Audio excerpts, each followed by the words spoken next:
actually, rather than the BMW Golf PGA. But when we did this classroom on Friday, it opened the door to thinking about how we would explain this as a subject. I think this is one of the challenges I've had, and I've had conversations with Kim about this before as well, about how far do we go into the mathematics behind it, and how little do we cover in terms of mathematics. For those mathematically aware, for those scientifically aware, then it might be quite frustrating when we go into subjects that perhaps they have quite a substantial amount of knowledge about. And we will be talking tonight about spectral density. And when we talk about spectral density, it is not going to be a measure of your IQ. It is going to be something slightly different. So don't get too worried if we start getting into spectral density and think we're going to start measuring your response rates. So what are we looking at when we look at this first little piece of information here? You know what you know, and if you don't know, you don't fecking know, do you? And this is a problem for retail traders, isn't it? Because, retail traders come into webinars every day. A lot of times there's a choice of 4 or 5 webinars at any one time you can attend and talk to, and see and hear. And it's all going to be predominantly indicator-led, and it's the next indicator and the next indicator. And we've tried to avoid the indicator frenzy for 10 years, effectively, on the basis that the ability for the retail tools to do indicators is very, very limited, bar the very basic indicators. They're no comparison to what we use inside the banks. The processing power is significantly less, and the amount of money spent on R&D is also obviously significantly less. But within the abilities of things like TradingView or NinjaTrader or Sierra charts, we've still come up with some pretty interesting elements. Some elements that certainly take us beyond the norm for retail space indicators. And the problem is you don't know what you don't know. And if you do know, then you know. I mean, you know that you know that it's real, you know it's right, you know it's the way it should be. And we start out kind of going through this as a process where we ask a simple question. If you believe the market maker controls the price, then you know what price is likely to do. You need to know what the market makers are going to do, or in fact are doing. If we don't know what the market makers are going to do, if we don't know what the market makers are doing, we're in trouble, because they control price. And if you disagree with that, that's fair enough. But if you think about the majority of the bid and offer spread is made up by market makers' algorithms on pretty much every single market that you see, then you must accept and you must acknowledge as a starting point, because without acknowledging this, there's absolutely no point in you being here. You might as well go somewhere else that where you do believe in the basic premise of how the markets work.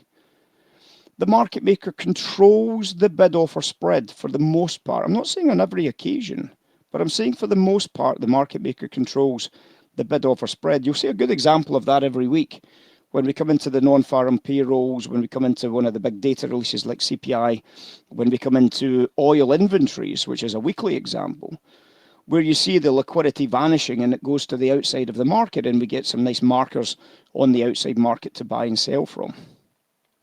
The market maker does control the price, majority of the time. They know what they are doing, and we were going to touch on this as we go through this. The idea is that their biggest job now is to recognize the concept of informed and uninformed trading. Don't take our word for it. Take the word of the Federal Reserve in New York, where we showed about a year ago, we showed an article, a written paper, a PhD paper, a research paper actually by one of the staffers, one of the quant staffers in the Fed, New York, who wrote a paper about the arrival rate of informed trading. There's a couple of words for this. PIN, for example, is one of those where there's a probability of informed trading. And then we've got another example of a word called VPIN, where there's a volume probability of informed trading, where we actually have a volume arrival suggesting that that is likely to be informed trading arriving at that price. And again, we'll touch on that when we start thinking about some of the indicators that we have put together. So one of the biggest aspects of trading is this question here: how do market makers make money? Well, the simple concept of making money is that they've got to try and cycle the money as often as possible. And I've borrowed a definition from economics that concentrates on the concept of velocity of money. The idea, if you can churn money as much as possible, you make more money. Think about it. If a market maker makes a one-tick spread and you're managing to turn that price 10 times, you'll make 10 times the spread. If you turn it 1,000 times, you'll make 1,000 times the spread. So the market maker wants to churn the money as often as possible. They would rather the price stay in place, and they would rather it stays where it's at. And we'll talk about entropy today. So we'll obviously discuss this concept of entropy, but in its very, very simplest form. A quick drawing of a chart suggests that this is exactly how we should be starting to approach the market. And forgive the graphics, guys. I mean, we have, when I get back from whatever I'm doing at the weekend and it's time to put on a webinar like this, I've got a couple of minutes to start drawing up some graphics. So you're not going to get presentation quality graphics, but what you will get is institutional quality information. So if we think about the market maker as a rule, we're thinking about the market maker as a buyer as a market drops and as a seller as a market rallies. When the market drops like this, the market maker is obviously pulling away the bid and they're stacking the offer. That's normal, that would be expected. Why would they be doing that becomes one of the most important questions that we have in terms of trading. Why were they pulling away their bids? Because if we know that that's going to happen, we can anticipate it as traders and we can be involved in it. Well, that's where spectral density comes into our question, and we can obviously start developing out some answers around that question. So when we know that there has been a withdrawal of liquidity by the market maker and they've pulled away their bids and the price drops, then we're in a state of what we would look at as low entropy. Low entropy is high energy, it's concentrated energy, it is directional energy. We're going to borrow some phrases from sciences that some of you may have a slightly different definition, but if you just oblige us by letting us get through to the end of this as a process so you understand where and how we're applying this type of scientific concept. So when we get this concentrated energy, this is a low entropy phase. When we get into this bottom edge here, there is a high entropy developing, and obviously the high entropy suggests that there is disorder. There are lots of things perhaps changing. There's a lot of different drivers, and we may continue in the same direction. We may reverse direction. We may not go in any direction, but something is changing. What we've got to do as traders is we've got to try and figure out what that high entropy area is caused by, and then make a decision, make a probability decision, which we get from some of the cyclical elements that we're developing out indicators for. As the price reverses, the market maker takes the opposite side, and obviously if the candles are fast and fluid, we're in a low entropy phase again, and this time the market makers are pulling away their offers and they're stacking the bid and the price is moving. We've got a very simple order flow chart that can show these elements on its own. And it's already a chart that people use every day because we teach it every day, we show it every day, we talk about it every day. And it's the smart money elements on order flow. And just recognizing the smart money elements gives us tradable opportunities. If we look at some of the smart money elements in order flow, you'll see this orange line here, and you'll see that there are occasionally candles that go in the opposite direction to the orange line. I've highlighted candles that go in the opposite direction in the little shaded boxes. Candles that go in the opposite direction to the orange line are invariably opportunities to trade away from the box towards the line. You can see in here, for example, there's a nice drop down here. You might be arguing about this candle here. That's okay, but it just reversed out the same price. So there's no point in marking it, but you can see here there's a good example of the orange line exploding here. There's a nice down candle. There's a nice reversal here. There's another down candle here. Orange line's going up. You can see the price continues to rise. This is the 6B contract, by the way, the pound futures contract. There's another example here where the orange line continues to rise against a red, against a red, against a red. So these are all buying opportunities. And you can see that over this period of about 20 minutes, 30 minutes, the price explodes north. Low entropy. So we've got a low entropy period there on the buy side. Because obviously what we should be expecting is that this line points to low entropy. A divergence points to high entropy because something is not right.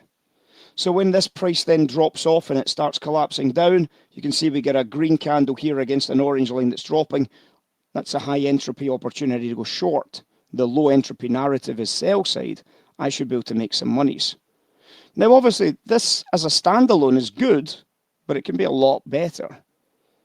Obviously, the key to this as a standalone is that it fits inside of other parts of the system.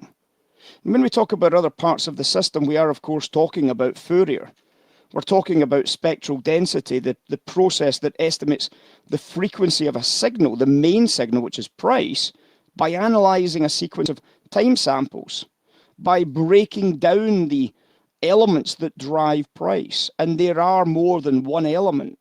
There's a lot more than one element to driving a price point, and we'll touch again on that as well. We'll look at some examples from Friday of last week on the pound, on oil, and on the S&P this afternoon. So there's a lot to trading that a lot of retail traders just don't know about because they've not been told. They're happy to try and buy the easy button option. And I get it, I understand that fully. You want to make money. The challenge we've always had is that we want to teach people about the reality of the markets, and that's not easy.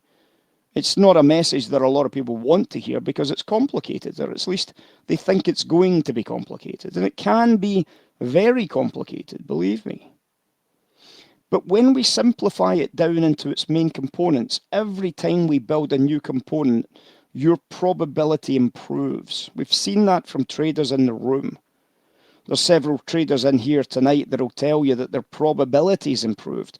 Their execution still might be like shit, but the probabilities improved because they're now making better trading decisions. In fact, we have a laugh on occasions where we all battle for the same bit of business, and it's all about the execution. And no doubt some of them will probably chuckle when they find themselves beating my execution on TradingView or NinjaTrader.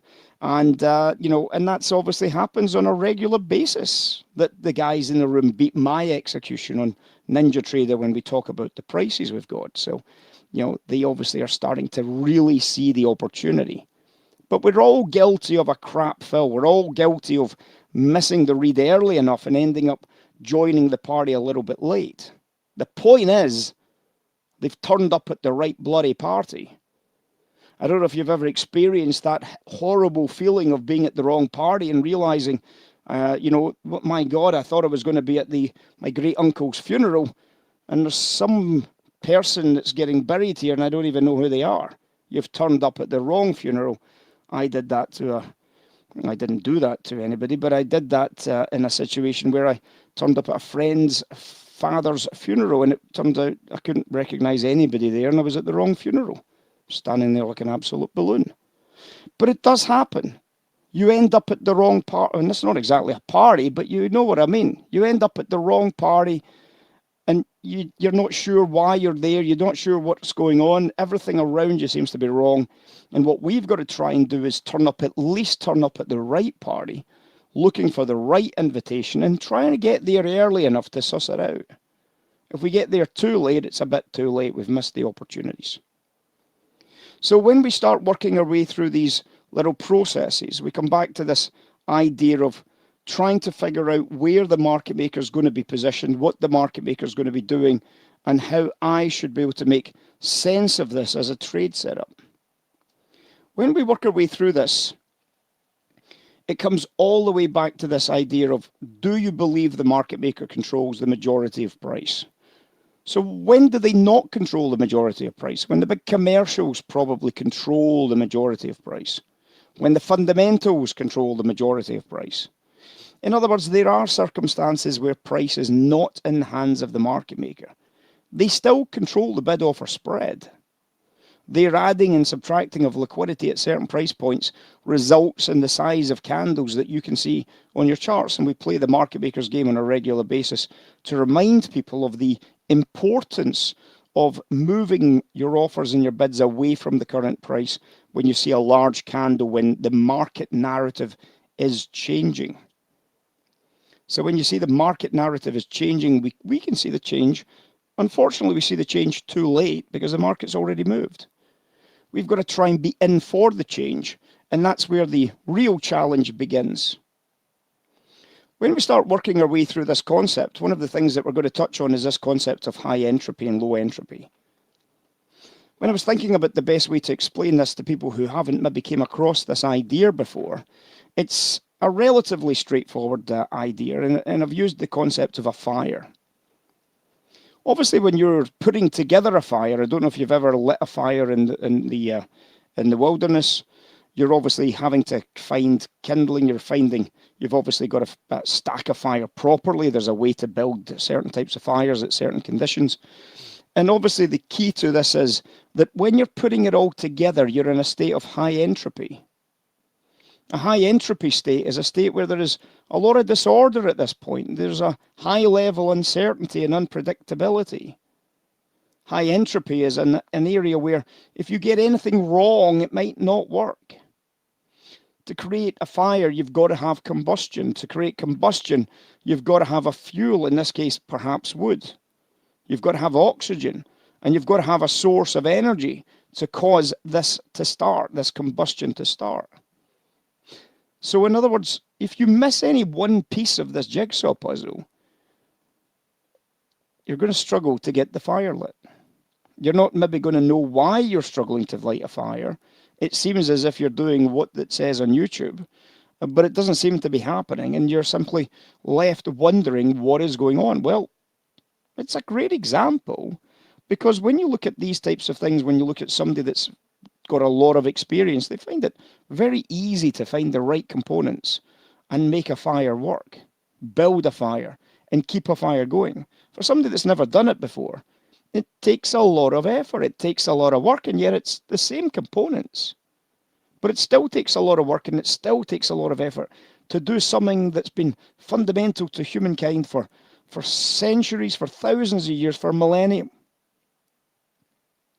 Making a fire is a high entropy state.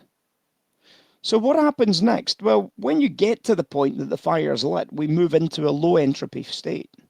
A low entropy state has greater energy available. It's concentrated, it's directed, it's more certain. The fire's lit.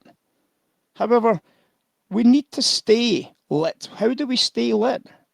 We need to keep adding energy to the fire. We need to keep adding a source of fuel. We need to find a way to keep the fire burning. If we don't move anything about, if we don't add anything to the model, the fire eventually burns out and entropy starts to increase again.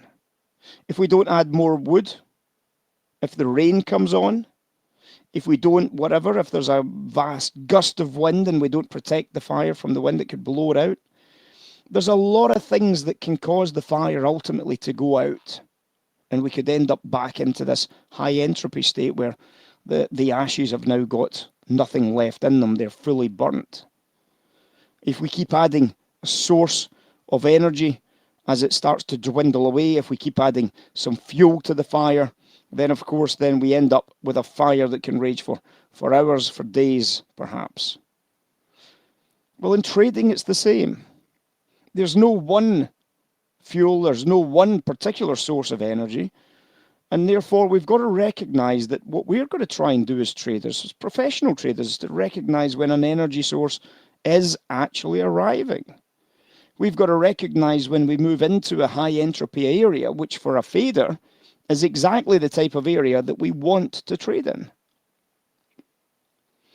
If we move into a high entropy area, then that tells us that there is unpredictability. There's a lot of gameplay, there's a lot of liquidity hunting, there's stop hunting going on. We can probably all look at any chart on any time frame that we like, and we can actually start identifying high entropy areas. The problem we've got, of course, is that when we move into these areas, we don't know what the outcome's going to be because we haven't got the rest of the tools to help us. We can recognize it as high entropy, but we need to know how am I going to take advantage of the next low entropy phase, the next concentrated, predictable move. This is the point about what we're trying to teach in this classroom. I think we've done a great job up to now. I think we've got a lot of people following it. I think we've got a lot of people now understanding the process. And the key to this is we start to look for these high entropy areas. I'll give you an example just from a chart that I happened to be glancing at earlier on today, and it's the FTSE. I don't know if anybody trades the FTSE, but when we look at something like the FTSE chart, We can recognize this is the FTSE from Friday. It's not a market that's really gone anywhere, but the key to this is we've got to try and find ways of identifying high entropy. Because high entropy gives me an opportunity to trade passively. It gives me an opportunity to trade into highs and into lows with a high degree of confidence, because I'm starting to recognize those areas where fading becomes a real thing. One of the things that we use to find high entropy areas is, of course, one of their indicators called the max core 5. If I look at the max core 5 here, this is this line at the bottom, and the line in this block here. I've only got one of them lit, but you can see one of the things that happens is that in the early stages, you can see that it's solid green, and then it goes red here, and then it goes red here again, and then it goes red here.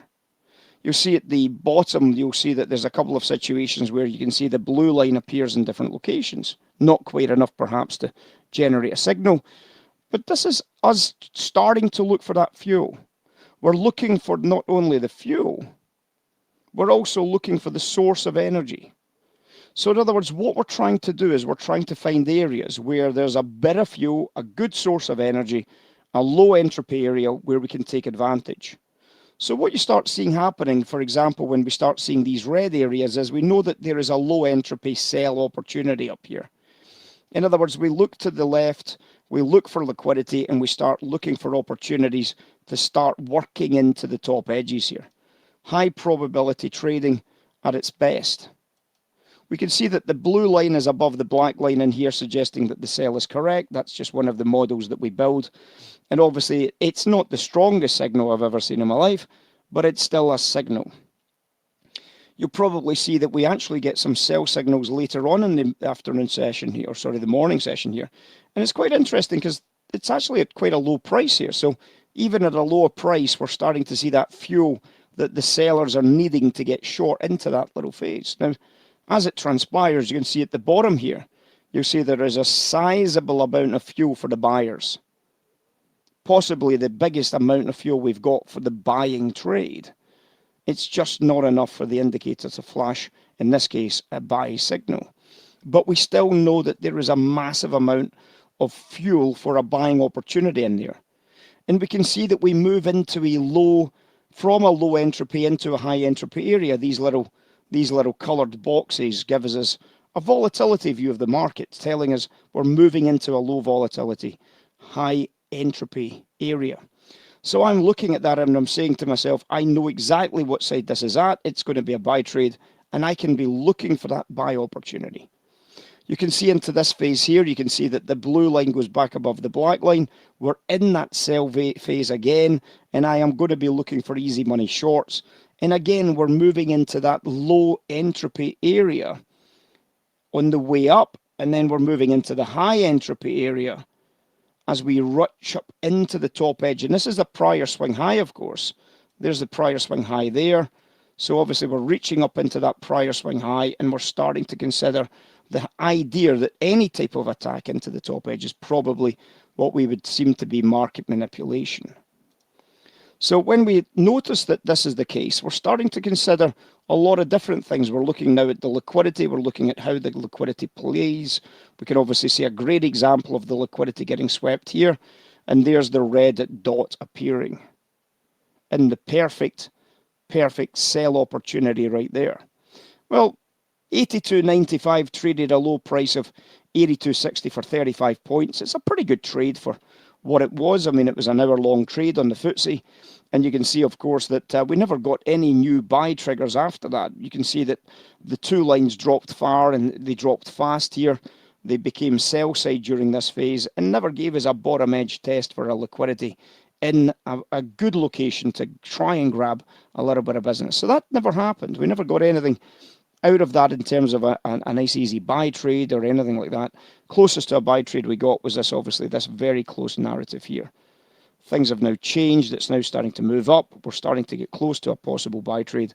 And obviously, if you're short at that stage, the best thing you can do in those types of locations is to close out your short position and look for the possibility that we might be able to find a buy trade in the next few minutes. Didn't happen, but that's okay. When we look at this is just one part of a model. It's not the entire model.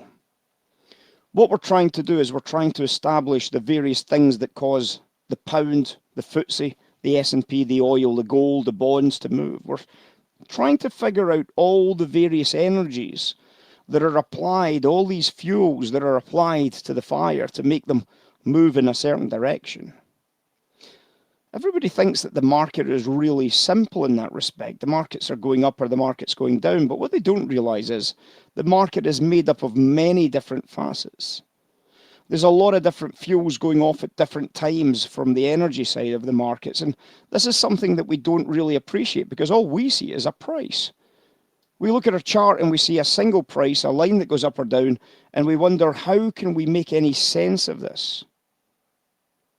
As you start your next week, are you going to stand up to that type of challenge where you're trying to figure out what's moving my market today? Do you have a clue what's moving your market? How is the market maker going to react to what's causing the market to move? Is the entropy on your side? Is it against you? Are you moving into a low entropy environment where we can actually press sells and press buys instead of necessarily trying to feed bottoms and tops all the time? Some people prefer that as a trade opportunity. The degree of disorder or uncertainty in a system is this concept of entropy that we need to try and figure out. If we can't figure out how much disorder is in here, we don't know how to get the fire lit. If we don't build it properly, it won't light. We need to put the pieces together properly. And if you don't know what those pieces are, that's where you're failing. You're missing some of the jigsaw puzzle. And what that means is that a lot of the classes that you've maybe done in the past, a lot of the information you've read about or understood to be true, perhaps is true. It's just not all the information. You've maybe done an order flow class in the past that's been very good, and there's no doubt about it. Maybe it is very good. But it's still not going to be the complete solution. And sometimes it's then going to work, and sometimes it's not going to work. A lot of people always say about absorbing price, that's a great signal. Well, it is sometimes, but exhaustion is sometimes a great signal as well. So you can't have it both ways. You can't have exhaustion being a great signal and absorption being a great signal. Which one is it? Because obviously it depends upon what is happening elsewhere in the marketplace. One of the key aspects of the markets is this idea of recognizing the entropy state of it. So how do we go about these as processes? Well, that's where we want to kind of go with this conversation. When we look at something like the Fourier transform in physics, engineering, and maths, and this is where we take a little bit of artistic license in some of these definitions, because obviously it's not quite the same. But and the reason why is because there's a lot more elements to trading than there is in a lot of these models that are built through physics or maths or whatever. But in physics, engineering, maths, Fourier transform takes a function as an input, in which case it might well be price. And it outputs a description that shows to what extent the frequencies are present in the input. What does it mean in real terms? What it means in real terms is if the market makers are selling and the big commercials are selling, guess what's going to happen to the price? It's probably going to go down, right? There's going to be very, very little anybody else can do about it. It's going to go down. But what if the market makers are buying and the commercials are selling? What if the refiners are selling oil, but the oil producers are buying oil? What if the oil producers are buying oil, and what if the oil hedgers, the swap dealers, what if they're selling oil?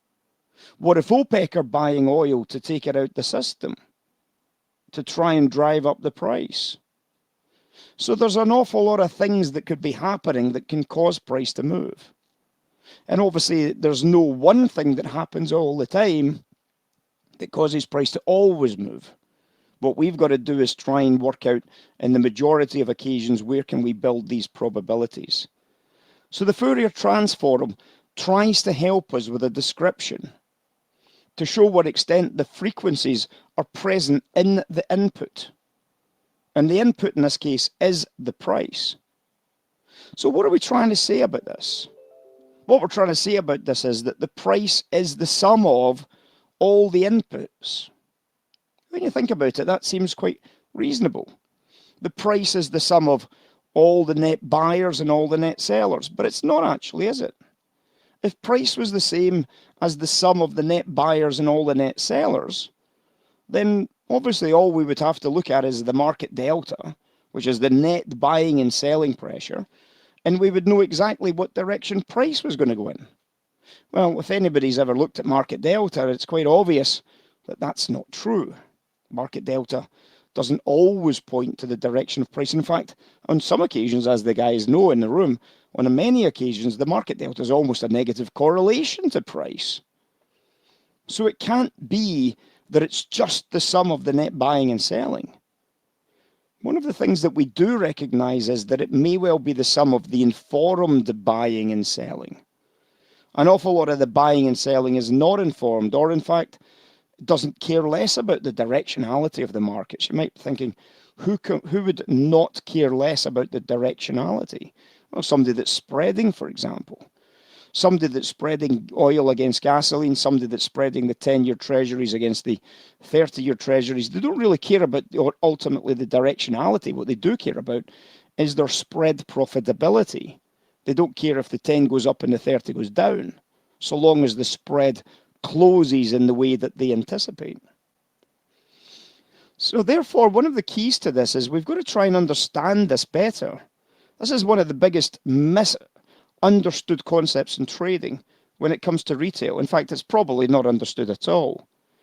A lot of retail traders put a moving average on the charts and think that's it, that's what causes price to move. No, a moving average is looking backwards and then working out how the price moved in the past, obviously, based on the moving average period look back. This is the problem with all indicators. They have a set look back period where they try and look back at things that have happened. Well, that's actually still useful. And the reason why it's still useful is because we're trying to look at the various functions, the various frequencies, the various market components that make up our answer, and then break it down through the Fourier transform into a Fourier series. What we're trying to do is take all of the information that we have, jam it into a box, and spit out something absolutely brand new. A possible trade. In other words, a lot of what we see on the charts is market manipulation, and a lot of what we see on the charts is market reality. So in other words, how do we know that the move going higher is market manipulation? How do we know the move going higher is the fact there's a massive big commercial buyer at a bottom edge or a top edge? When we look at oil spectral density, for example, we're looking at the frequency content of the oil price. We want to consider things like swap dealers, uninformed traders. We want to look at all the various things that are driving the oil price. So if we get past this little slide here, and it's obviously just it doesn't mean anything, it's just the idea that there's a lot of things that can cause this idea of price to move higher or lower, and then there's an idea where a lot of things can cancel out each other. So if an oil swap dealer buys and an inflation hedger sells, they might be buying and selling to each other. They've got different models, different price objectives. But they're big buying and selling, they're both informed, and the price doesn't go anywhere. Two informed traders acting in the opposite direction causes this destructive interference. So we see a large volume and nothing happens. Usually a large volume, something does happen. But a lot of times, a large volume, nothing happens.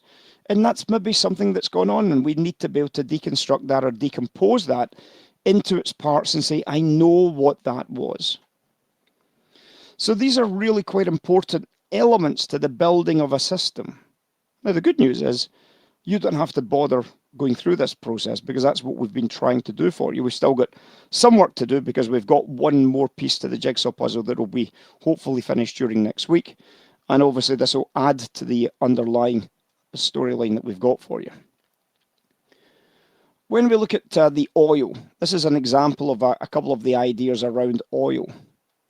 So obviously one of our big drivers of oil is what we call the swap dealers, informed trading.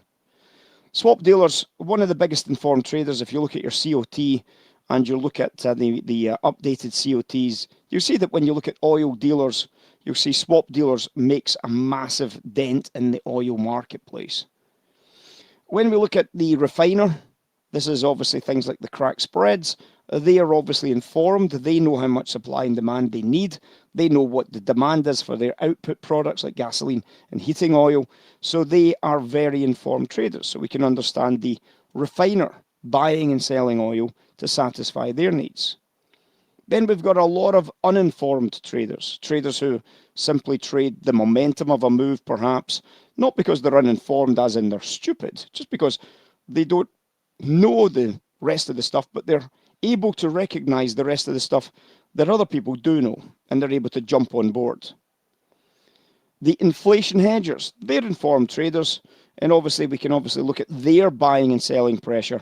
And what happens is that when you combine all of their buying and selling, what we get is price, the complex cycle, if you like. So for example, if swap dealers are selling and the inflation hedgers are not doing anything, the refiners are not doing anything, the price will be selling because there's no buying pressure coming in from anywhere else. When we see buyers coming in here from the swap dealers and the refiners, and there's some uninformed selling, the price is going to go up against the uninformed sellers. Fair enough, unlucky. And then, of course, when we start seeing a refiner selling and an inflation hedger buying, the price is going to balance out again. Low entropy moves into a high entropy environment and the price stalls. The price doesn't go anywhere. So this is what we're trying to build. Every layer we add to our charts, we build this type of phase. And one of the things that starts to happen is it starts to show up as a sequence of cycles. The market maker cycles the market, but also the commercial cycle the market. Look at the COT and you'll see that for yourself. The market maker is building a long position. The commercial is building maybe a long position, and they cycle it. And then when the price rallies, they start building a short position. The market cycle because they need to cycle. The idea that the market is one directional is obviously going to be the end of markets as we know it, because somebody somewhere has to balance up that book. And if the market only goes in one direction, then of course there's nobody willing to take the other side of the deal. So what we get when we do all of this analysis is we get the spectral density estimation. So in other words, what we're looking at is we're looking at the frequency content of the complex signal. And we identified that the complex signal was the price. The price is the sum total of informed traders, with the odd exception of what we call manipulation candles. This is the major breakthrough that you need to understand if you're going to be successful in your trading. We'll go back through that again. The spectral density estimation is the frequency content of the complex signal, which is price. The price is made up of all these other driving forces in the marketplace. What we need to do is know what the driving forces are, recognize them, and then what we can do then is we can try and find those high entropy areas, because obviously if we've got everybody selling but the price goes up, you may be saying, I don't understand why that's the case. You've just found what we call a high entropy area. A high entropy area is where there seems to be disorder. If you look at my drawing from earlier, can you identify the high level of disorder? Obviously, it was this sell candle here, wasn't it? So when you look at that sell candle there, you say, well, if this was the net value of all of this bullish cycling here, what the hell caused that to happen? Well, what caused that to happen, of course, is market manipulation. Quite simply. The market wants to keep sellers coming in for as long as possible. The market wants to get sellers to keep selling into this area. The market makers wants the sellers to keep selling into this area. The commercials want the sellers to keep selling into this area. In other words, they create a high entropy location. And this high entropy is disorder. This high entropy would be known as stop hunts, for example. This idea of high entropy is where they sweep liquidity. So it could be at a wholesale price level directly below, like the zeros or the 50s.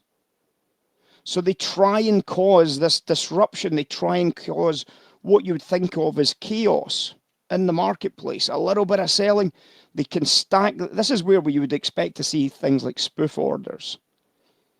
When we move into a high entropy area, the objective of the commercials and the market makers is to, in this case, to get long inventory from the sellers that are still piling into that short sell. The more sellers, the better for the commercials, the better for the market makers. So we've got to be able to identify these high entropy areas. We've got a couple of ways we can do this. We've got the max shakeout, for example. The max shakeout starts to identify areas where, according to the cyclical analysis, we've entered an area that should be sign of a high entropy area. We obviously can look at the volume analysis in that area as well and identify just how much volume is coming in. We can look at the order flow to identify that, and we can look at the value, the relative value of that area to see that the high entropy is indeed high entropy, because if it's low entropy, it's not the kind of trade that we want. We'll obviously see a lot of examples of this when we look at Friday's S&P, oil, and pound. So let's carry on. Let's carry on with the process. So here's a simple chart. This is obviously just an oil chart. You've seen it before. We showed you it last week as well. We showed you it on Friday. And the point about this chart is relatively straightforward. We've put a retail indicator on it called Supertrend, which is followed by 44,000 people. 44,000 people that simply think that the market always trends. In other words, people that believe in the turtle principle, that if you just go with the trend is your friend, and you can never do any wrong, except for the times, of course, when it doesn't trend. So this is the problem, isn't it? That it tells us absolutely nothing about what's causing any of this to move. The fact that you're in a trend, the fact that there's a green and a red phase, the fact that every single one of these trades lost money. So there was the buy trigger there to a sell trigger there. There was a sell trigger there to a buy trigger there. There was a buy trigger there. And you can see it. I don't have to outline every single one of them, but you get the basic idea that it loses money on every single, is it every single trade? I think it is actually. It's every single trade that day it loses money. 44,000 people. Now, a lot of the people will obviously look at trying to find a system inside a system. They'll always see other ideas and other ideas and other ideas. And then it comes down to this horrible situation where you start filtering a filter with another filter and another filter. And everything has lag in it. Everything has a lag of some description in it, some degree in it. And therefore, in a trending market, you don't get any trades. And then in a pullback market, you get chopped in and out a lot. Everybody will see a system on a chart like this. Some people will see, for example, that there's a break above here and it closes below and say, well, that would be a great sell opportunity here. And a break below here and it closes back above and say, well, that would be a great buy trade there. And they would have got 2 out of 2 winners during that period. But then the trends that don't ever pull back, you would have simply have sat and watched when a trend doesn't pull back and it goes for a rocket ships trade. And then you've got the problem of, but where's your exit price? How far are you going to hold it for? So there are winning systems that you can build out of systems. But if you're just building a system out of a system and it still doesn't answer any question that the real world of trading poses, and that is, why is that trade there a buy trade? Why is that a buy trade?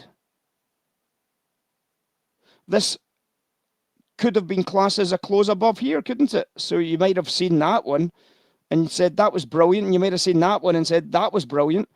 But that also closed above, that also pinned above here and closed below. So what happened? Did you not like that one?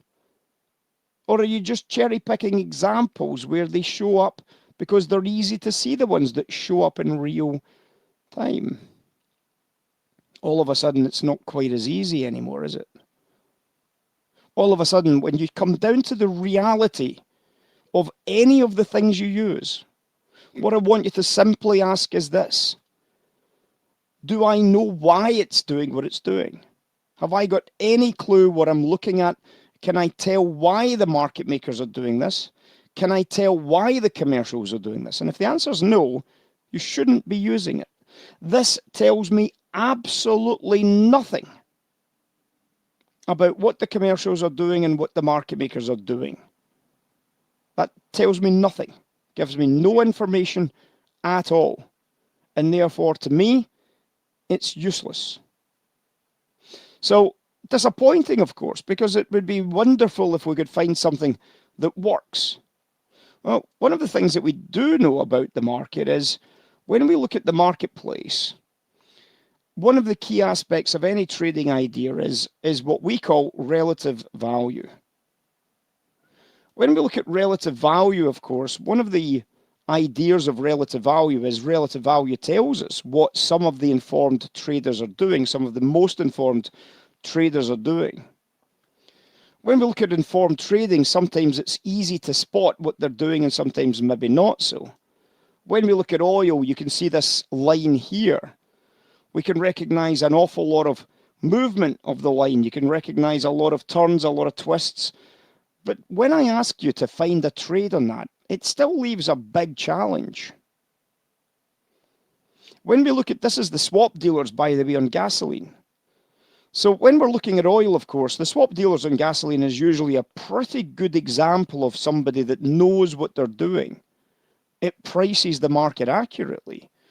But it still doesn't reveal to you particularly a trade where you might want to do business. So whilst you might recognize that there is some very real value to sell into this, does that mean that that's a sell there? Does it mean that it's a sell beside it on this candle here? In which case, of course, you got annihilated as it ran the stops to the top side for what looks like a pure market manipulation. Except, of course, there may well be a reason why it ran the stops to the top side. There may be other examples of why the price went to where the price went to. It's not always about this one group of people, is it? It's not always about the gasoline swap dealers. It's also about some other people. What about the oil swap dealers? What about the refiners? In other words, if we don't do enough work, we're going to have the wrong decisions. And that's what we're taking ourselves to in terms of this coming up classroom. Every classroom we've done for the last 10 years, we've looked at the reasons why price moves up and down. We've looked at the market makers, we've built out the models, we've talked about order flow and executions. For somebody to grab that information the way that an intern would grab it from the bank is going to take a lot of time and has taken a lot of time for a lot of people. People still get there. What myself and Kim have discussed in the past, though, is in the retail space, people don't have the time.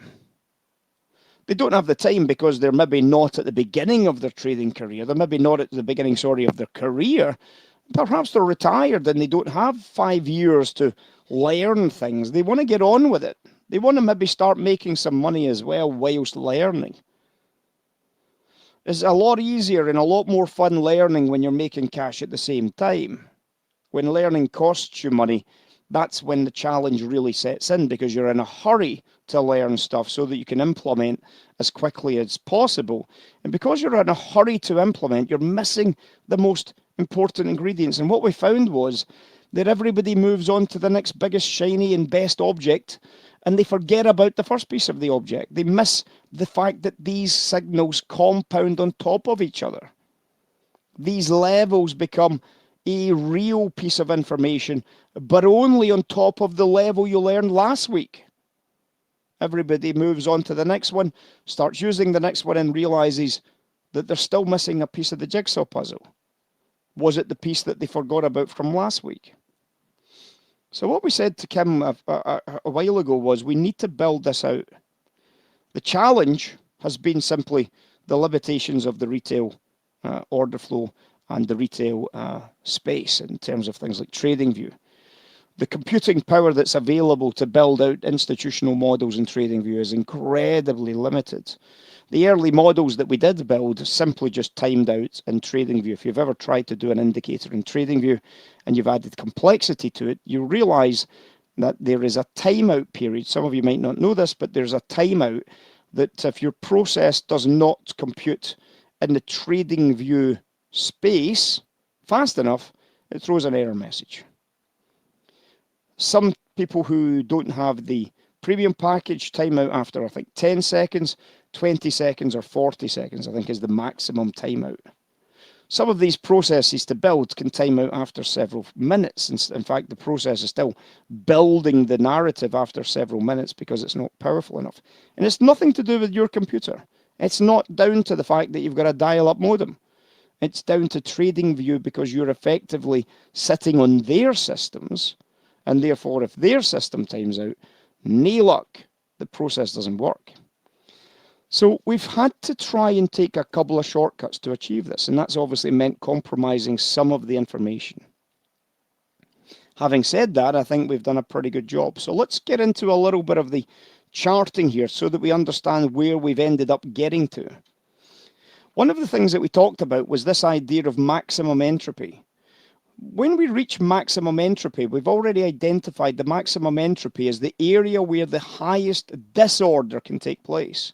This is where fakeouts take place. This is where shakeouts take place. That's why we called it the max shakeout. And the thing is, you can change the shakeout period to whatever period you like. This is the max shakeouts on oil for Friday. So these areas are charted in real time. These are areas that, according to the entropy phase, we should be reaching a shakeout. We should be reaching a low into a high entropy phase. So running into this phase should be low entropy. Running into this phase should be low entropy, right? So you can see obviously over here, we've came from this area here, we've ran into this phase, that should be low entropy, and this should be high entropy. So when we see high entropy, it doesn't necessarily mean that we are going to be selling. In fact, there could be a very real reason why we're not selling, and instead we're buying pullbacks, but that's for us to discover with the next phase of information. When we trade down into this area here, we're going to be moving into a low, from a low into a high entropy phase. When we move into this phase, we're moving from a low into a high entropy phase. And when we're moving into this area here, we're moving from a low into a high entropy phase. You can see that in the majority of these cycling occasions, the market does ultimately reverse, but that's not always the case. Sometimes you'll see red followed by red, for example, followed by more red over here. Well, that means that there is a higher time frame buyer at the bottom edge that this is not identifying. This is not identifying. We have several other tools that will identify this for us. In other words, just because you've selected the 5-minute chart, in this case, the 5-minute chart of oil, doesn't mean that this is the reality of the marketplace in terms of where the commercials are positioning themselves. But it's a good starting point. Do you not agree? I mean, look at those areas just in isolation. You could have made a lot of money trading oil on those occasions where we move into a low entropy phase, an area where we start thinking to ourselves, they're probably going to try and manipulate price to achieve something. And if I can recognize what and where they're going to manipulate price, I can maybe make a shout for a trade here. We've added in the A10 signals, which are the green and red paddles at the top and the bottoms of your chart, to help you identify some of those signaling parts to the process. still doesn't mean we're on the right trade. It still doesn't necessarily mean that the high entropy that we're seeing is a result of a fade opportunity, as a result of a higher time frame that's now selling a top edge or buying a bottom edge. In fact, you can see that even into the top edge here, when the price pulls back, there was a nice retest, and then another retest, and then another retest. Perhaps there's a big commercial buyer buying up oil at the bottom edge. So how do we know? It's a great start. It's possibly the best indicator a lot of you have ever seen, because it finds those areas and it doesn't repaint those areas. But those areas can last a long time. A long time. Some of you might say, but what about, are we cherry picking maybe in the past? So we can scroll backwards, you can see some of the other examples. If we scroll backwards, you can see that there was a very nice sell up here from a very low entropy phase here into a high entropy there, and then this high entropy reversed the market, this high entropy reversed the market, this entropy tried to reverse the market but dropped, this entropy did reverse the market, reverse, reverse, reverse. So these are areas that do have a very high degree of entropy that do start to cause a reversal in the markets to take place. So this is a great start. We call this the max shakeout. We can change the entropy function in this by going into the shakeout and just simply changing the phase. You can see that we've got a shakeout set at phase 3. We simply can change it up, and we can get even more extreme shakeouts. What will happen is that the entropy that we're looking for needs to go even lower before it shows up, making the probability higher that it's probably going to be true. So for example, I could go to 4, and you'll see that a lot of these phases disappear bar 1. And the one that's left is this big one at the very top edge here. See that? We could, of course, go in the opposite direction, where we'll get a lot more low entropy phases into high entropy, and we can see that that sometimes can therefore throw too many examples. So if I go into that example there, you can see by dropping it down to 2 now, the probability is that some of these will effectively be false signals. But even at 2, you can already recognize that at the 2 level, that the buy at the bottom, the sell here at the top, the buy at the bottom here, the sell here at the top, the buy at the bottom here, the sell into the top, which ran a big move, the sell into the top, the sell into the top, and the sell into the top, you can see that they still provide us with a level of comfort about the fact that we're in a high entropy area, the fact that there is chaos descending on the world of trading. And that chaos is meant to cause a lot of confusion. It's meant to cause a lot of people to think about going in the wrong direction. It's meant to try and drag people into markets that they perhaps shouldn't be dragged into. Something big is happening because the market is moving into a high entropy area where chaos and disorder reigns, and chaos and disorder is to disorientate you as a trader. As we move out of these areas, of course, we move into low entropy.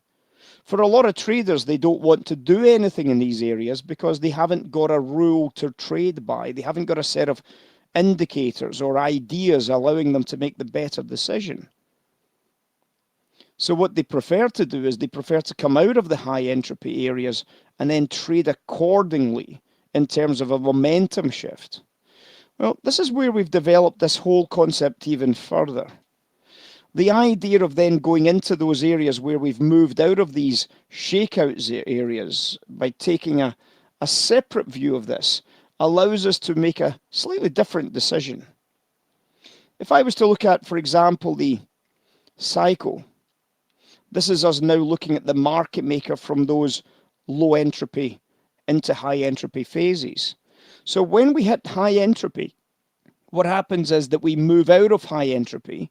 And what happens when we move out of high entropy is we move back into a low entropy environment. The max cycle is identifying the re-establishment of a low entropy environment. The objective of the max cycle is to try and place us into that low entropy environment at the best possible price. It doesn't necessarily mean that we still have the right entropy in the first place. In other words, we still might be in a phase of manipulation. But what it's trying to do is help us if we do know that we're moving into a low entropy phase because we've got a better read elsewhere.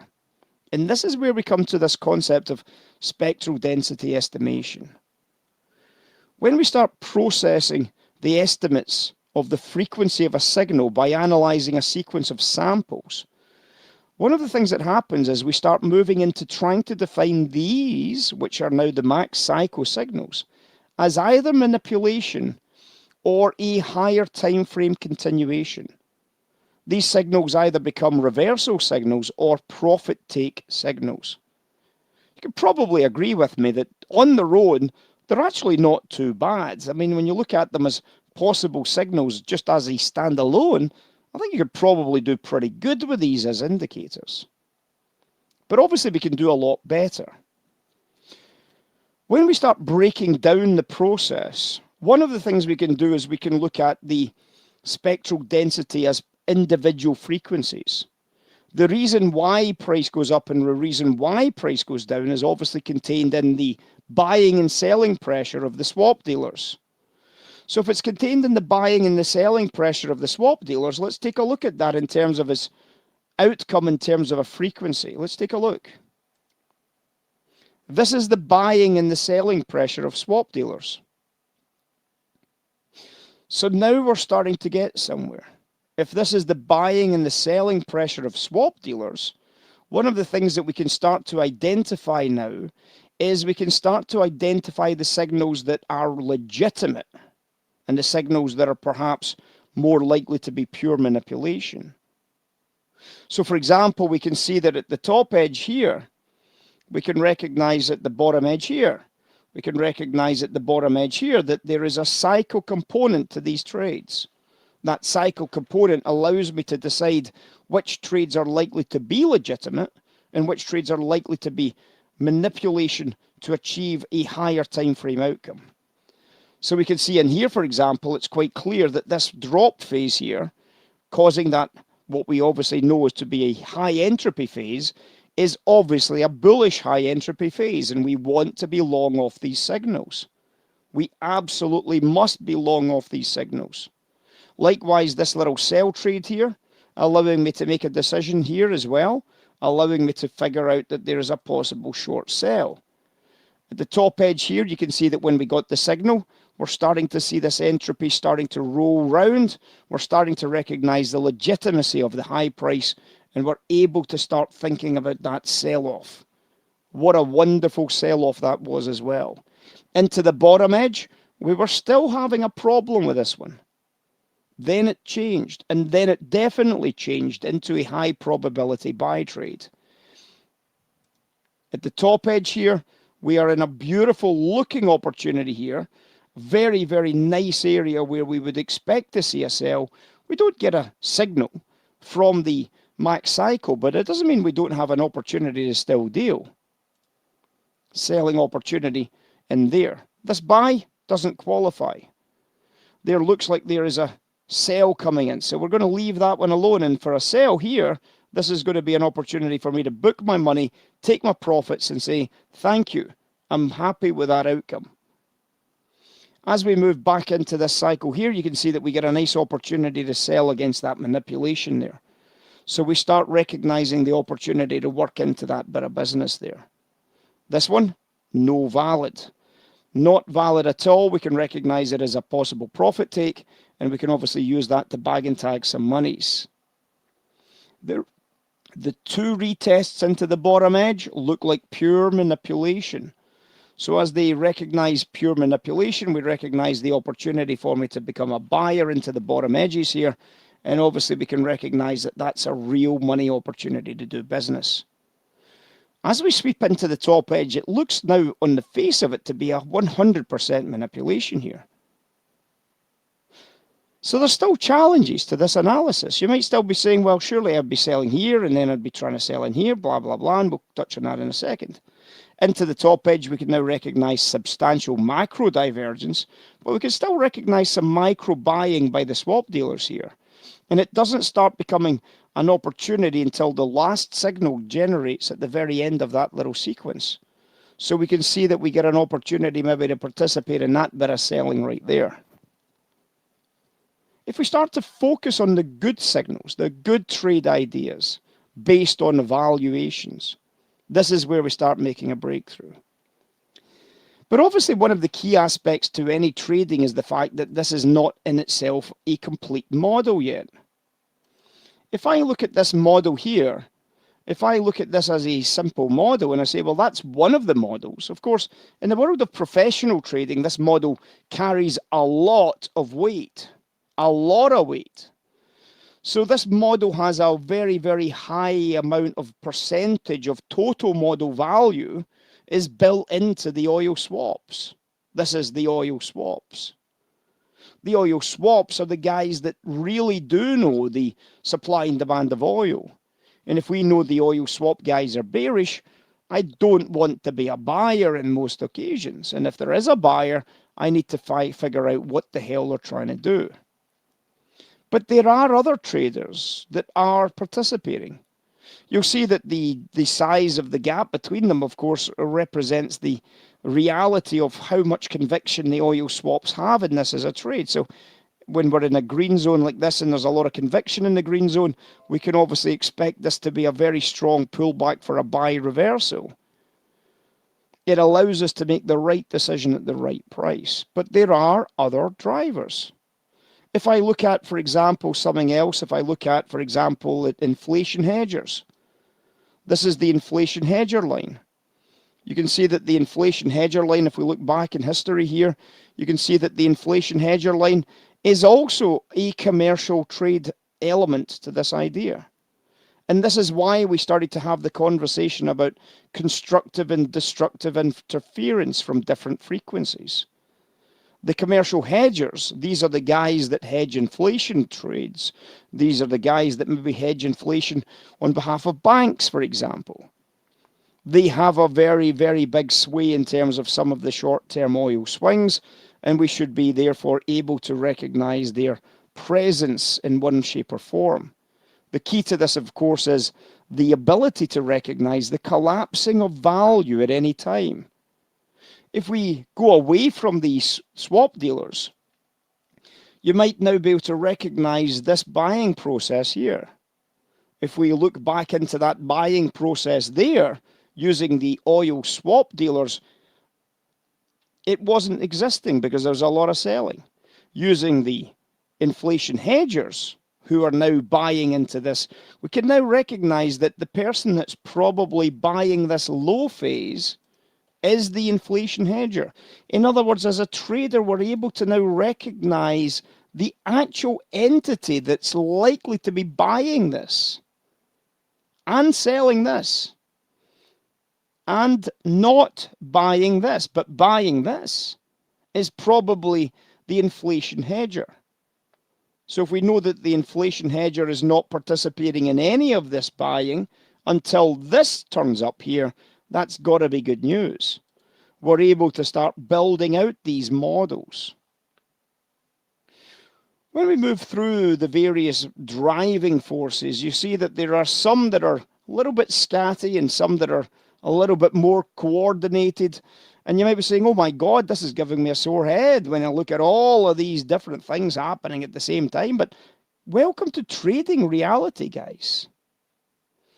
In the world of trading, the problem we've got is that all of these things do drive the reality that you're trading yourself. Sometimes when we move into areas where we start seeing, for example, where we see selling pressure coming in here and here, it makes this probability a very high probability sell trade, doesn't it? Very high probability sell. In other words, we start building the models that make the most sense. We start trading the areas where we have incredibly high probabilities, like that level 2 sweep there, that liquidity stop run. There's no indicator in the world that'll tell you about that stop run, except for this, because we know why the stop run's happening. So there was a stop run perhaps here, there was a stop run here. Why was I not buying that stop run? But why was I buying this stop run? Well, it's pretty obvious. When you look at the value, there was a reason why the stops were getting taken, and that reason was because the market was bullish. I want to be long into that liquidity. I want to be short into this top edge liquidity because I can see the reason why it's being sold into, right? I want to be short into that phase. So all of a sudden, the certainty that surrounds our trading has just multiplied out of the park. The ability to recognize the real stuff, the real trades that have real prospects, becomes very, very, very high. One of the things that we started to develop finally from this process is very simple. We start to put them all back together again. So when you start having a headache with that indicator, you can now go all the way through to the final phase of this narrative. The final phase of this narrative is, of course, that reconstruction of the spectral density estimation that puts it back into the Fourier series. So we split it out into the various components, and then we put it all back once all the components have been weighted. Now, what do you mean by weighting it? What do we talk about when we're talking about this idea of weighting it? Let's go back to an earlier drawing we had. Obviously, when we look at a drawing like this, there must be a reason why the price is falling. There's obviously lots of reasons why the price is falling, some reasons. So there's obviously this reason here why the price is falling. There's obviously this reason here why the price is falling. But there might be some other reasons. Maybe there's a frequency like that, and there's maybe another frequency that's like perhaps even like this. So what we've got to try and do is we've got to look at the things that are causing the market to fall, and we've got to give it more weight. In other words, we've got to acknowledge that the price is falling. And out of all the frequencies, what we've got to do is recognize the ones that sit perfectly on that cycle. Because that's most likely to be the driver now, isn't it? Well, think about it.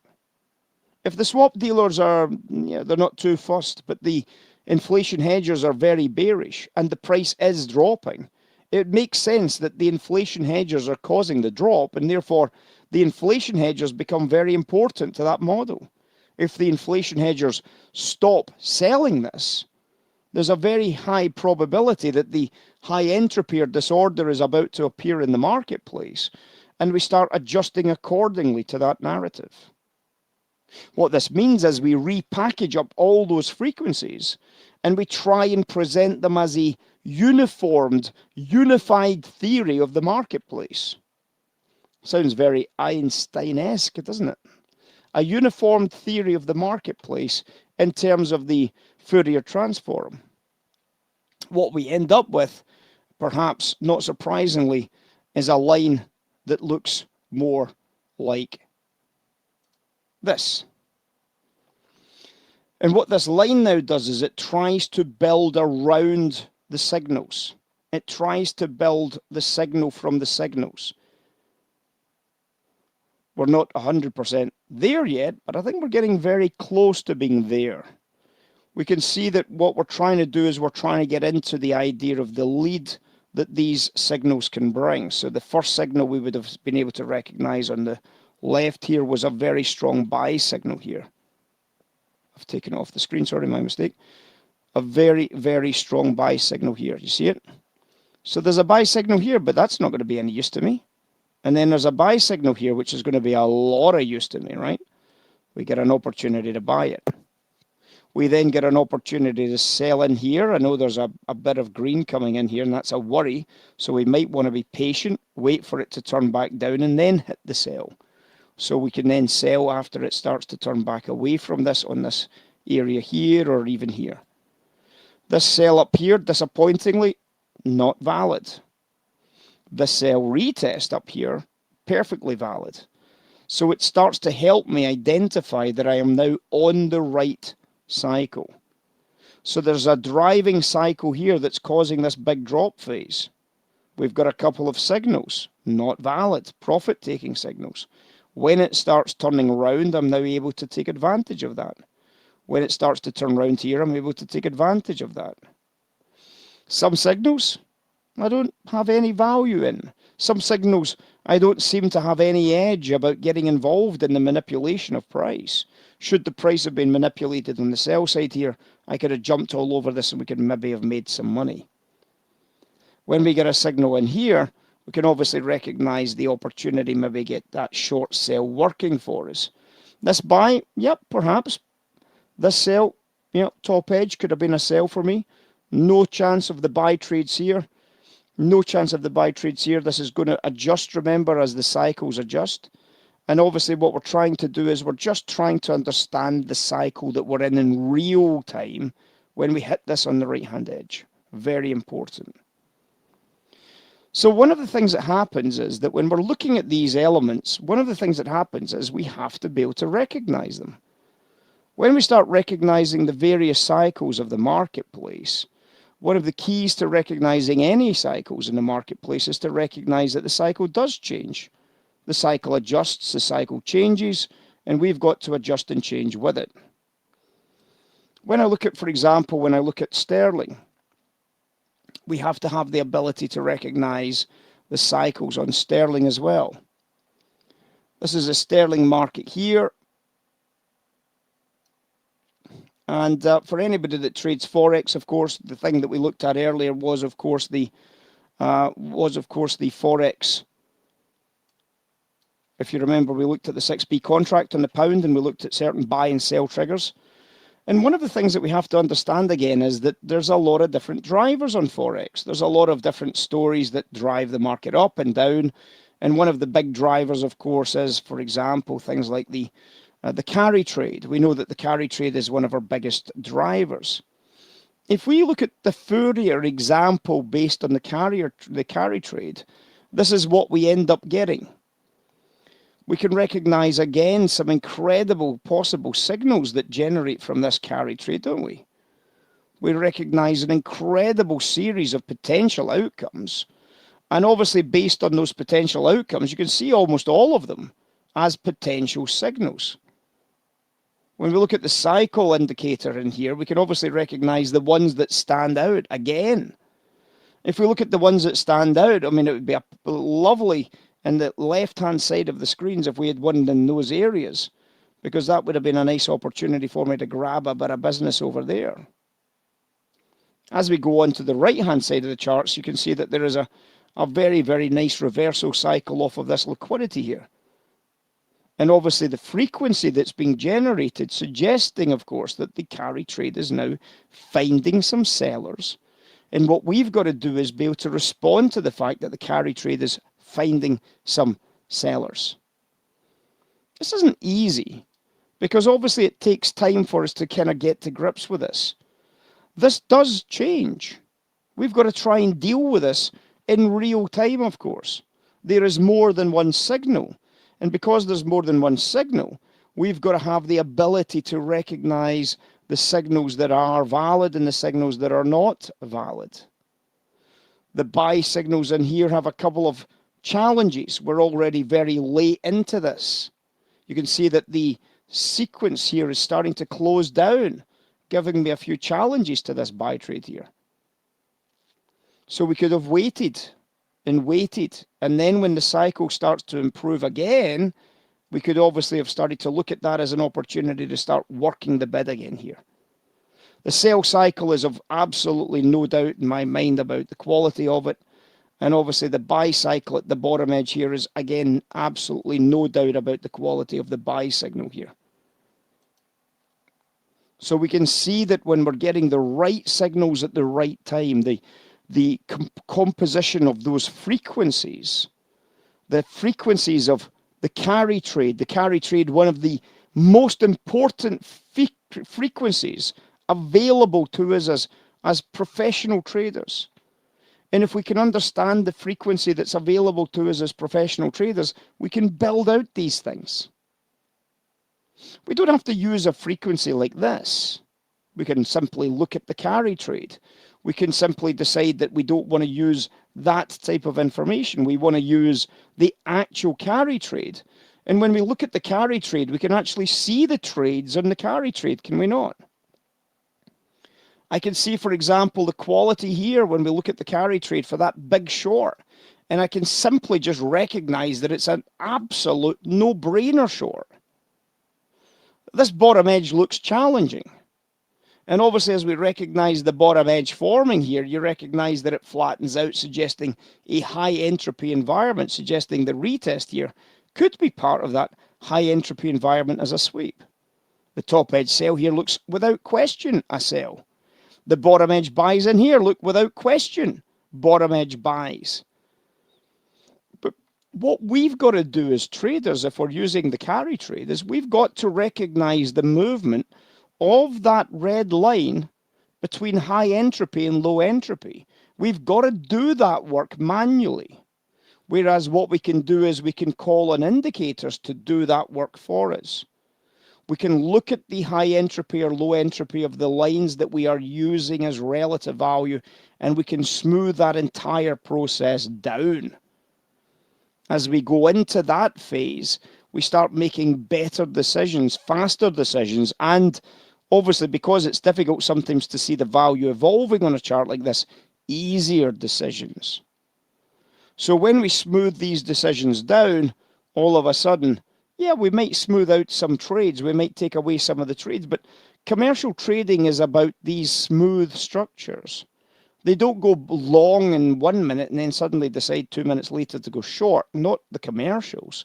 The commercials are long and then even more long, or the commercials are long and then slightly less long. They don't go long and short and long and short and long and short.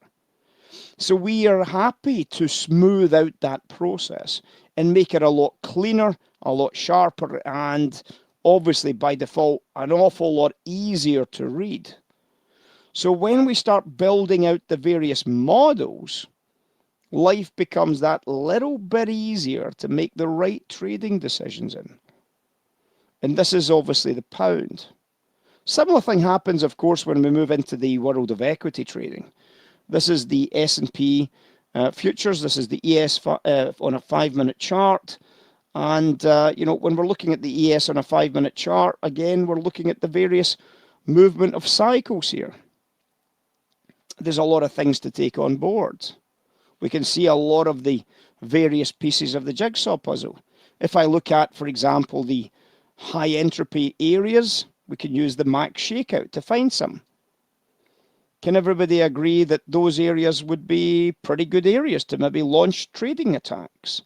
We can recognize by using, for example, the max shakeout, which in this case is set for a set of 4. If I take it down to 3, for example, you can see that we start to find a few wider areas. Well, the S&P being very volatile, obviously we have to be very wary of putting it at too low a level. It does, however, find the bottom edge in here. So in certain environments, it's good to be able to just change this from a 3 to a 4, and then be able to focus in on the very, very, very highest probability shakeouts. This one also contains massive arrival of volumes. Well, probably the case because of the fact that it is just after 1:30 in the US sessions, just kicking off, US data starting to come through and the like. But you can now recognize that these high entropy areas really are gold dust areas to trade into. It's very difficult to make a mistake out of these areas, isn't it? Very difficult. One of the things that we start to recognize is that there are a lot of driving forces in the S&P. One of the challenges we've got is to know what is driving my market today. We keep asking everybody in the morning sessions in London, what's driving your market overnight? For a lot of people, they don't know the answer to that question because it's a very difficult question to answer. There's a lot of different drivers. So what we've got to try and do is help people to make that decision by allowing the Fourier transform to pick up some of the heavy lifting, to be able to take out all the individual frequencies, put them all into looking at whether the frequency drives the market, whether the frequency doesn't drive the market, and apply more weighting to the frequencies that do make the market move. If I look at, for example, risk premium, and I look at the frequency for risk premium, this is a very high probability driver for the equity markets. So this is the frequency on risk premium. If we look back at the S&P over the morning session, even coming into the US session, you can see that the risk premium does drive a very, very nice move on the equities to the downside here, and then a short-term rally back up into the top edge, which doesn't find the top edge, but does obviously compress quite nicely into a high entropy environment. And then you can see that entropy widens dramatically here, obviously suggesting that we've got a fair distance to go to the downside before entropy starts to jam up into this liquidity at the bottom edge here. And then the entropy changes. It changes direction, and if we wanted to look at a possible reversal trade opportunity, we would obviously want to try and play in there. So looking at this, we could have still have taken advantage perhaps of this green candle here. We could maybe have taken advantage of this green candle here, etc. We could maybe have taken advantage of this balance area here and sold into that low entropy sell-off phase. But what else drives the market? Well, obviously, volatility. The price of volatility drives the marketplace. So if we're looking at the price of volatility, we can do the entropy phase of that as well. We can look at it from a Fourier transform concept. And this is now the price of volatility. So now we can see some of the other things that can impact. We can see that this sometimes lines up beautifully and sometimes it doesn't line up at all. We can see the selling opportunity to work into this sell trade here. We can see at the bottom edge there seems to be a bit of conflict, but you can see that volatility is telling us that there are volatility sellers, which is equity buyers in here, allowing us to maybe start working some bids into the bottom edge here. With this Fourier starting to jam up in here, a high probability that we're going to get a high entropy into a low entropy buy trade. So there's a lot of things that move about in this. It's a constantly moving world that we find ourselves in. One of our strongest trades, of course, that we can see is obviously near the end of the day here. You can see that we get a very high probability trade here from an area that we know very well because we had this high entropy area called a shakeout. So when we see that high entropy area called a shakeout, we still didn't have anything suggesting that this was a sell trade. However, from that shakeout area, high entropy descended, and we were able to then use the top edge here for a brilliant bit of sell side business. A substantial profit as well when you look at it. 57.60s down to a low price of 57.40s for well over $1,000 a contract in that few hours at the very back end there. Now, of course, one of the things that can happen is that we end up putting all this information together. We can obviously find that we can add a lot of different things that drive a lot of different elements, and a lot of things line up. You could add in probably as many as 50 of these lines to a point where you can't make any decisions because there's too many competing influences. You could wait until they all line up and then, but some of them are coming to an end. So what are you going to do about that? And you end up with no trades at all. The problem is there's always going to be a reason to sell it if you want to look hard enough. There's always going to be a reason to buy it if you look hard enough. What you can do with this is you can obviously enter into those high entropy phases as fades. However, you can also enter the very low entropy phases as momentum trades if we can line up those storylines. So we can see, for example, in this area here, we get this explosive buy candle here.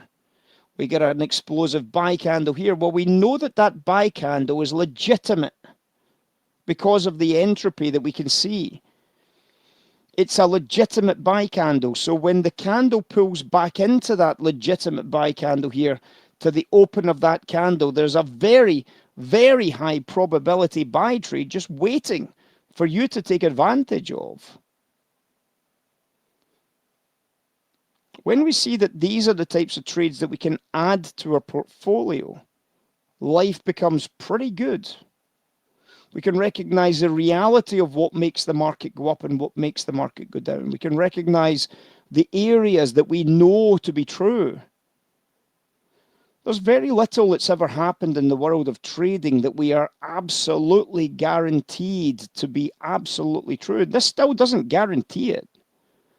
We still have other potential competing influences that this model is too simplistic to find, but these influences are very rare. What we've got to do as professional traders is we've got to recognize the influences that are happening. When we start to move into the idea of building these into a single point, once we've decomposed the structure and then recompressed the structure, one of the things that we start to look at is the ability to now figure this thing out. This is what we end up with as a sequence. We can see that this very simplistic structure allows us to still work into the top edge reversal trades in here, for example. It allows us to work into those cells. This is now starting to get very late to the party. You can see it's starting to turn into a high entropy area. So therefore, any big moving candles against the high entropy area are probably seen as pure manipulation. We can see that one of the candles that would highlight as pure manipulation might just be that candle. But obviously that liquidity becomes pure manipulation, and we can obviously start looking at the possibility of bidding against that phase there. When it turns back up, it still confirms this buy trade here. And you can see at the top edge that we start really working into this as a possible short sell here. And as we come into the bottom edge again here, we're starting to recognize the change, the turn in the entropy here. Now, obviously, when we're looking at the marketplace, we don't need to use these types of tools. We can obviously look at, for example, the arrival of these signals here, and we can start using those as starting points for our analysis. But why pass up on the opportunity to make more sense of those signals by recognizing when it's a good signal and when it's not a good signal? So, for example, this is not a good signal. It still goes up. And this is not necessarily a good signal, but it still goes up. And this is a very good signal because it definitely is the right signal to be on. And these are great signals at that point. So in other words, we can start getting involved in the very, very best trades. And obviously what happens with the Fourier transform, and this is one of the things that a lot of people don't like, is it changes. Because obviously what cycle is currently in play changes all the time. The cycle that's currently in play might change during the actual move itself. And therefore it has to readjust the cycle based on what happened just there. It has to adjust how the cycle's performing. So therefore the weighting changes effectively, and what happens is it then reworks the process. This is obviously best served warm on the right-hand edge of your charts. But obviously this is the classroom where we're trying to understand these processes. When we try and break this down into a more simple component, we can recognize, for example, this simple component here. This is what we simply call our beta line.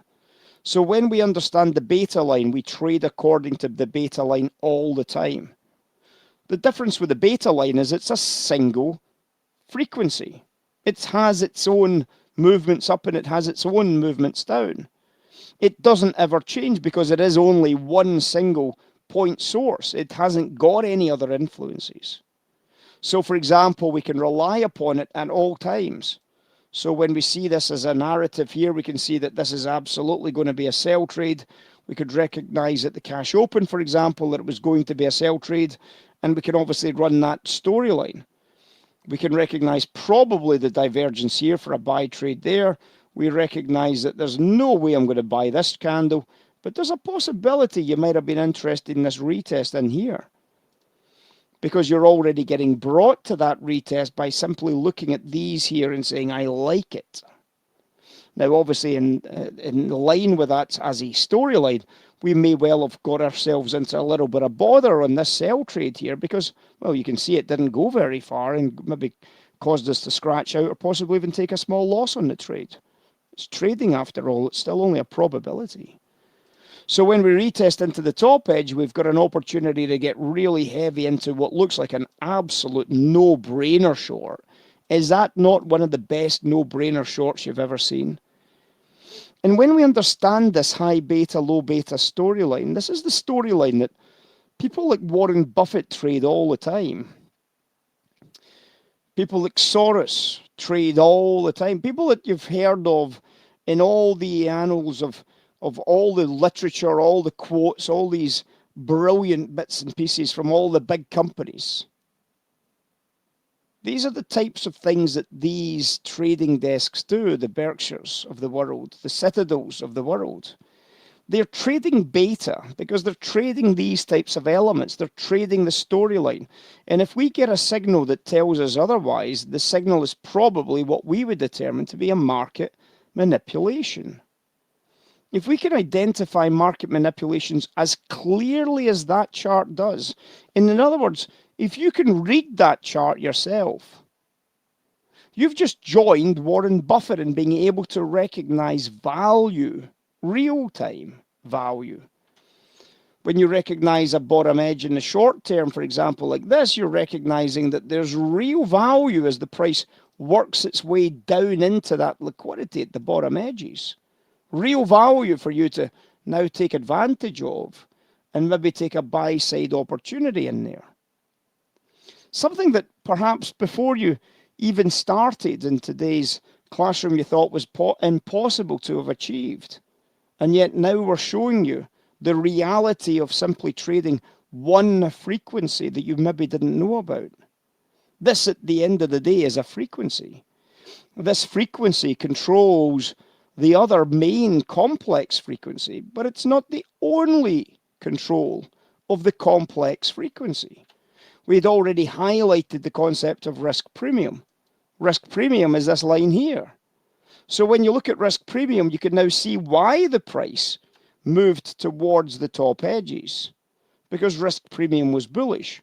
If risk premium is bullish, some of the biggest funds in the world will be buying equities on any weakness. So now we know why this kept going higher, at least in the short term here. So when risk premium is bullish like this, we want to make sure risk premium diverges, and then we can start working that sell side opportunity again. And all of a sudden, the trade suddenly becomes even more sensational. In other words, what we're doing is our version of this concept, isn't it? This is our version of what we would look at as a spectral density estimation. We are looking at a process that estimates the frequency of the complex signal, which is price, by analyzing the various sequences and frequencies of the makeup signals. The makeup signals are the signals that generate commercial buying and selling, or market maker buying and selling, and we group those into a category called informed buying and selling. If we can group those as simply as that chart there, and simply highlight the opportunities, if you can see those opportunities, guys, you can trade them on Monday if you want to learn. On Monday, you can come into the room and you can start in the room on Monday and you can start watching and learning these frequencies so that you can start putting your trades into play in the right location, knowing that the frequency, the complex frequency, which is price, is pure manipulation to achieve an objective of liquidity or volume. So the difference between, for example, this candle here, which has everything bullish, which obviously tells me that this big up candle here, for example, this candle here, it's not running stops at the top edge to sell. So we already know almost immediately that that's not going to be the end of the move. And when this pauses and this rips and then it keeps ripping, we still know that this is not the end of this move here. We're not going to be selling this either. But when we start seeing the divergences here and the divergences here, we now recognize that that liquidity is a real target, a real money manipulation target. There's nothing else in the retail space that tells you this. There's no ICT magic bullet. There's no fair value gap. There's no Elliott wave that counts out this perfect location. There is no Fibonacci sequence. that'll give you that exact price. But what there is real trading. What there is a real way of finding real trades in real time on the right-hand edge of the charts. If you think you can look at that chart and find great trades, you've got to decide to join us if you're not with us already. We still need to find the execution. We know that.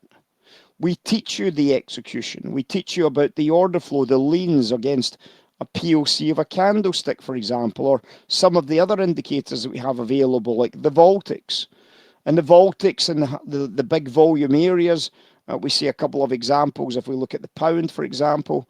And, when we look at some of these other examples here, you'll see that on the pound, there's a lot of examples of areas where we can find tradable executions. There's a lot of volumes. There's some opportunities to deal against what we call the CD reversal, the Charlie D reversal candle. So in these areas here, there's a Charlie D possibly reversing in here. We need to know how to find an execution in here. But why would we want it? Why would we want that particular trade at 1630? Well, at 1630, you might recognize that at 1630 on that particular day, we can actually see why we want to buy the pound. Look. So the paddles point it out for us. The paddles, which has an MXD3, an MXD2, and an MXD1 at 1630, into that liquidity also has a positive carry. When we look at that in terms of a sequence, we can recognize that the sequence is incredibly bullish during that period. Massively bullish during that period. So in other words, what we're looking for in here is the ability to recognize the order flow that agrees with this process. So it's not about buying this candle or this candle or this candle or even this candle. It's about now going into that order flow sequence and asking a very simple question. Where is the buy trade? So when we come into this sequence, look, the smart money is selling this. Do you see it? The smart money is still selling this. Do you see it? And look at the last two candles. What are the smart money doing? Into that bottom edge liquidity, what are the smart money doing? The smart money is now buying these two candles. You're now able to decide what lean you're going to be using. Perhaps the lean is going to be the POC. Perhaps the lean is going to be this 82 lot seller who seems to be in the wrong place at the wrong time. And what you're going to do is you're going to lean against that seller by using a buy stop order right there at a price of 32.71. A price of 32.71, which if I then look at my charts here, would put you into a buy trade approximately right there. That's your buy entry, guys. Look at what happens to that trade. 32.71s trades 33.30s for 60 pips. 60 pips over the next half hour or so is a brilliant Forex trade. How much drawdown did you have on that trade? How much drawdown did you experience? Well, again, looking back at the 6B contract trade, you'll be able to recognize that the drawdown when you bought against that break higher was probably zero, possibly the bid offer spread of 1 or 2 ticks. So in other words, you get a 60 tick winner with a drawdown or a stop of potentially 1 or 2 or 3 ticks. Incredible trading. But do you see it? It's all right if I see it. It's all right that I can recognize what we call divergence. It's all right that I recognize that this is ripping away from the bottom edges here. It's all right that I recognize that that's ripping away from the bottom edge. It's all right that I can recognize that this is a high entropy area, and a high entropy area made up of market manipulations. But can you see it? Well, that's why this indicator right here, this max cycle, has been developed to allow you to see this area and ask that very question. There is either a higher time frame commercial seller in here, or this is a high entropy market manipulation to achieve sell-side liquidity to buy into.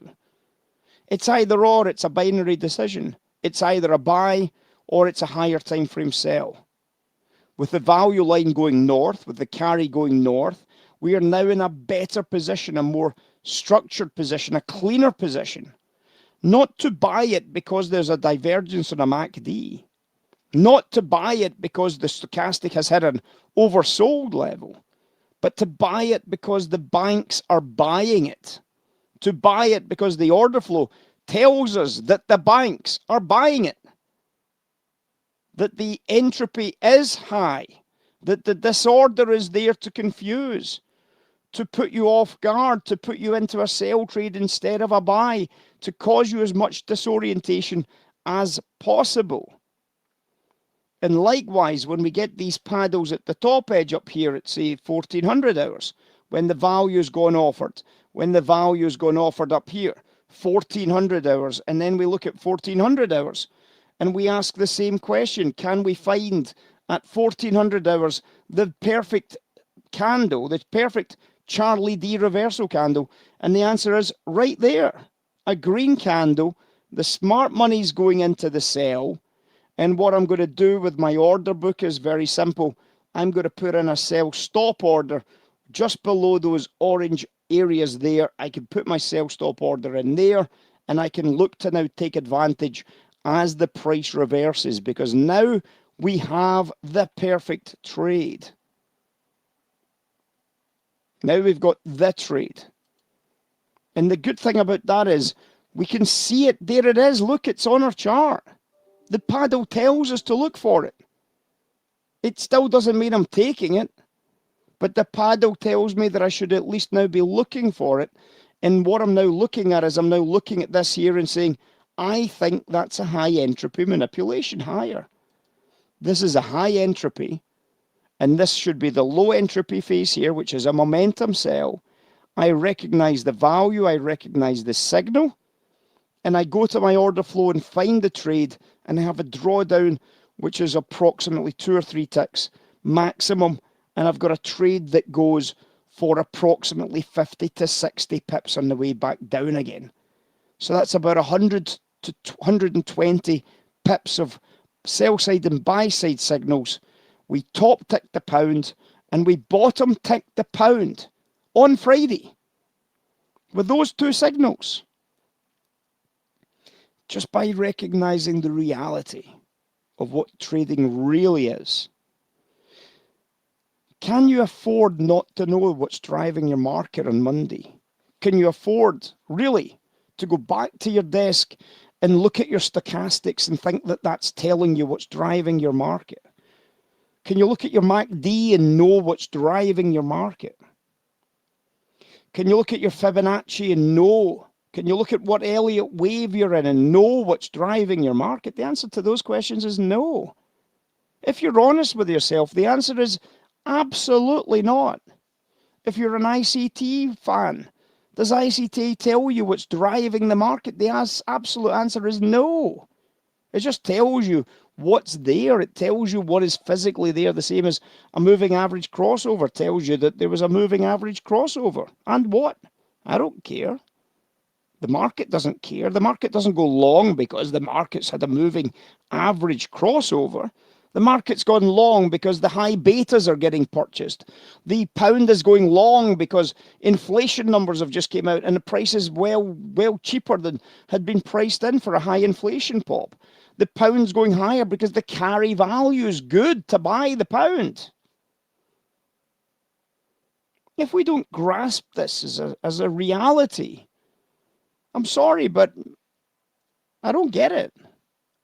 If you're honest with yourself and you look at your charts on Monday and you don't know what's driving the price action that you're seeing, you're still in the dark. You're still the uninformed, because that's what you are. You're uninformed.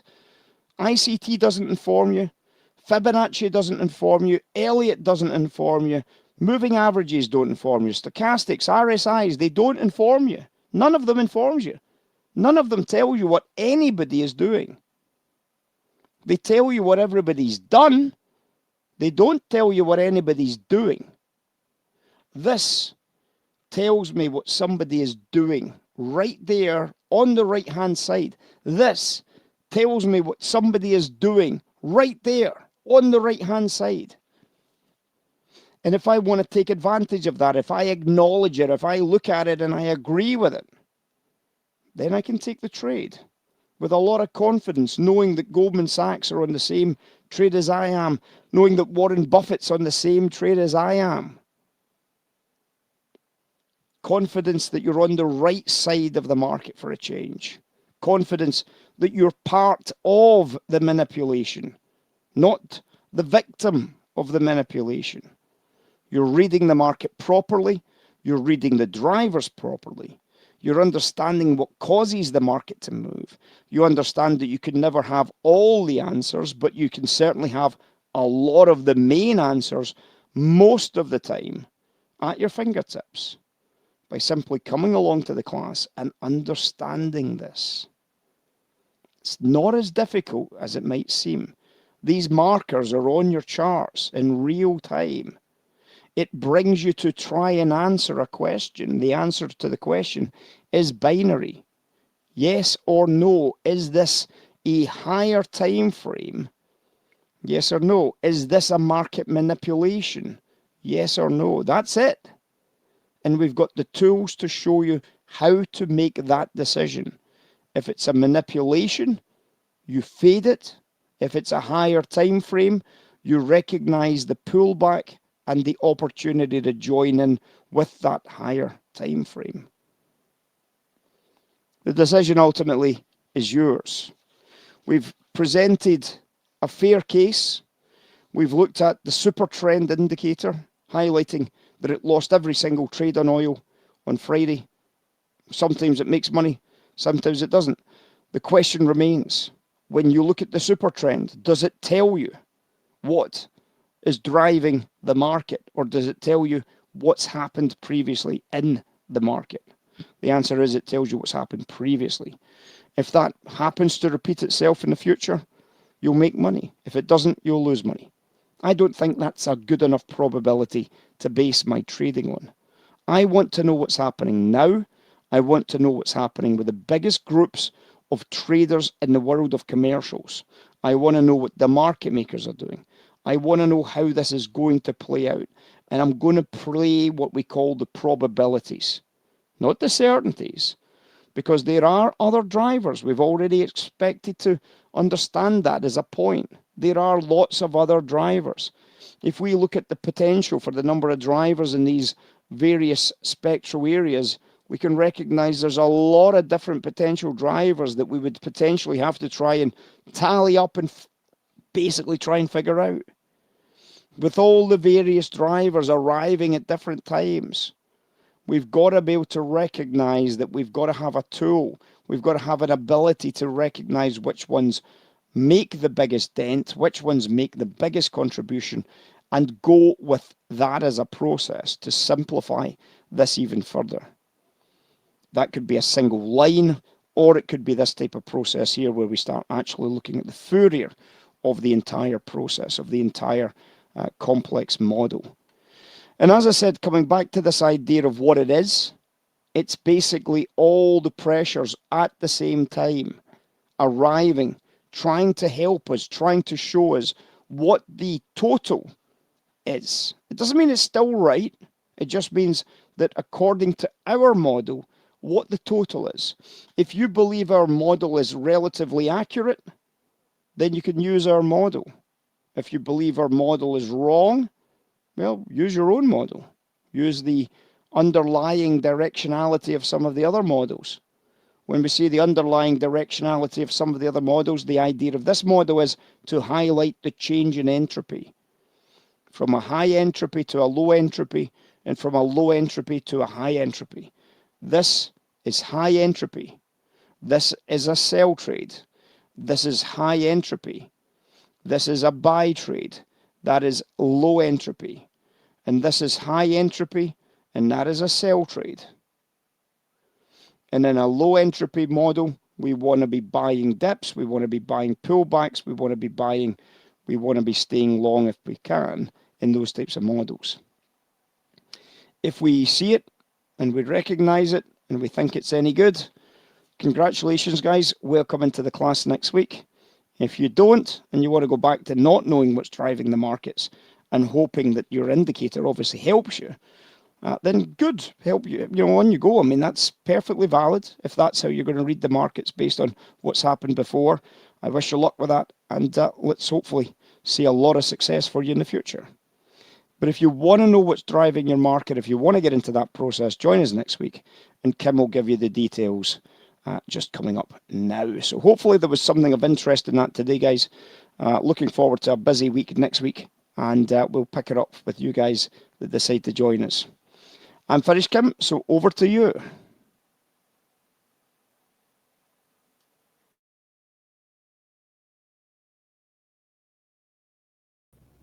Thank you so much, Ray. Excellent, excellent.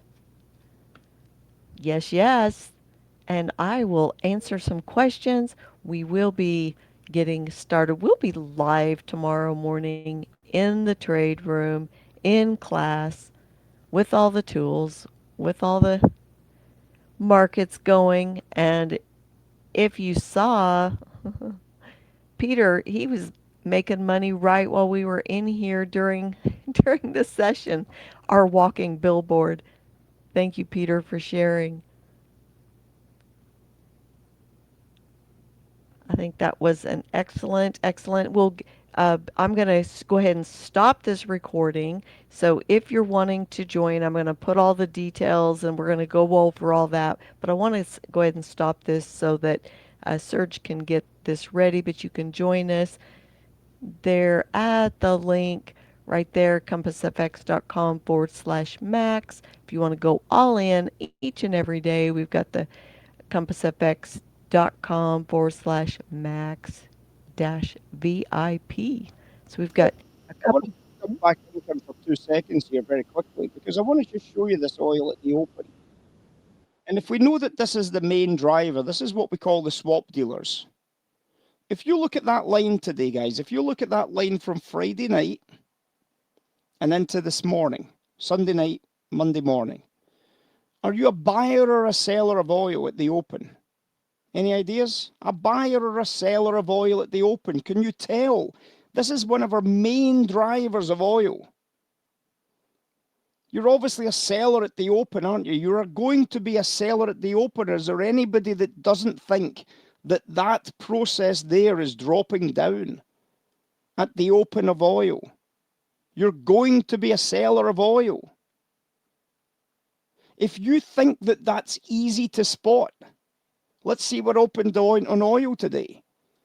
There's oil opening there. Do you think we have any sell side value on oil when it opens at 71.30?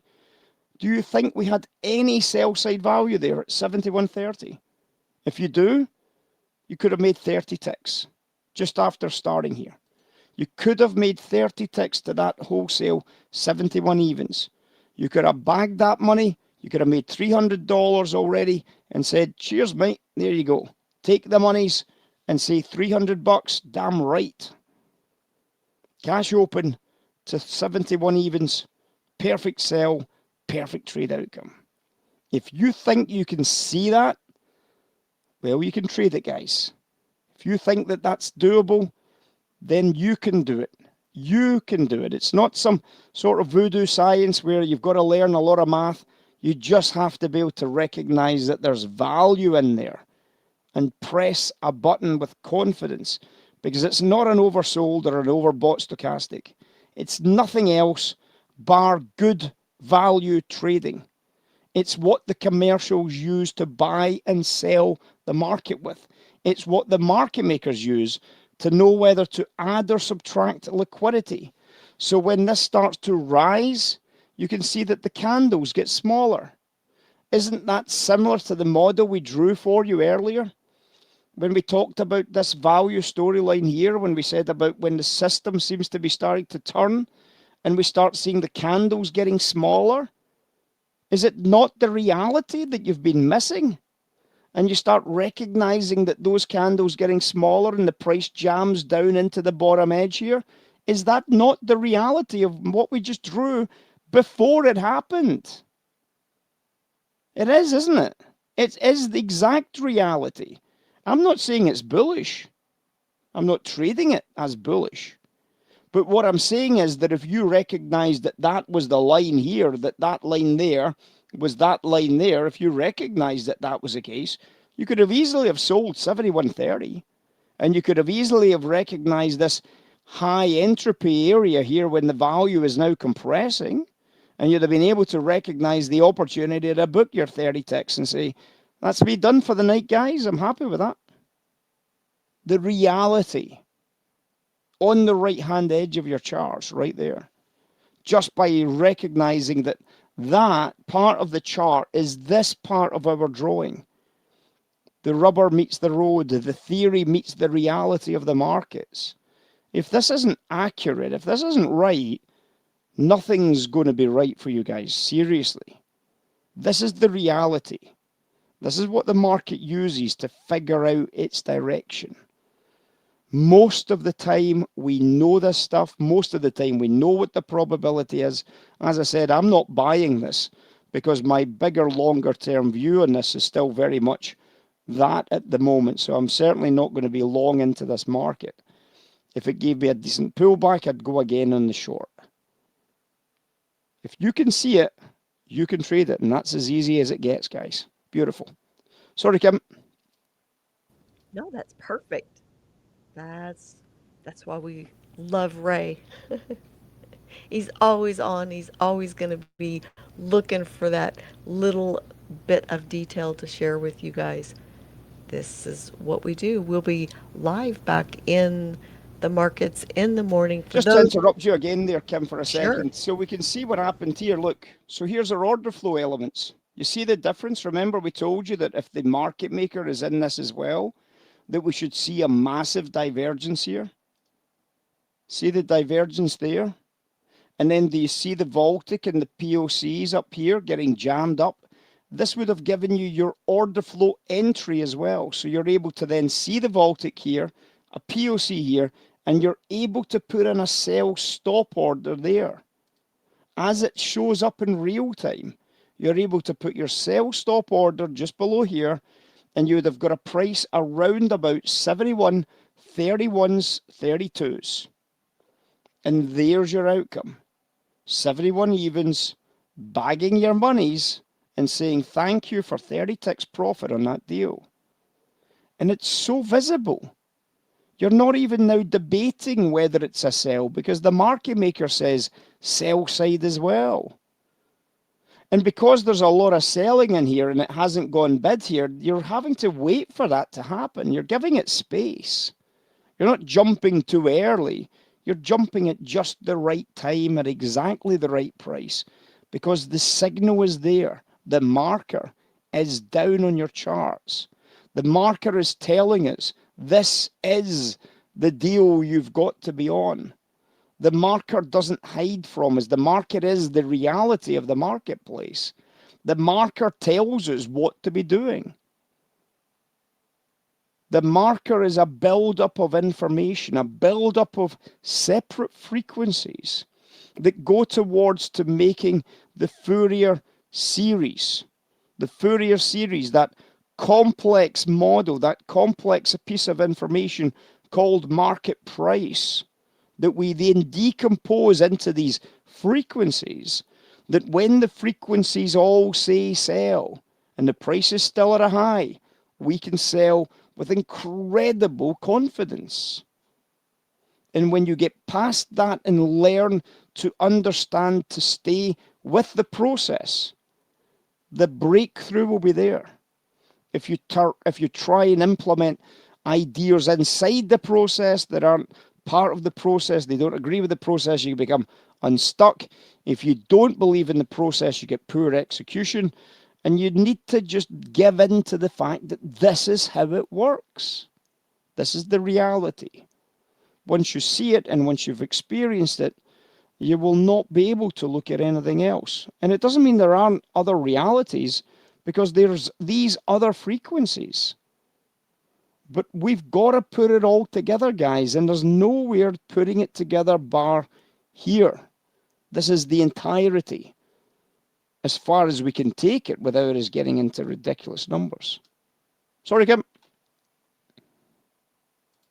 carry on. We love it. We love it. And as you can see, Peter's taking advantage of it, and his point is right. If you can see it, you can deal it. And it really comes back to the point that I was saying early on, and I said on Friday, Ray really wants you to understand what you're looking at so that you can make the proper decisions. When you know the why, then the how takes care of itself.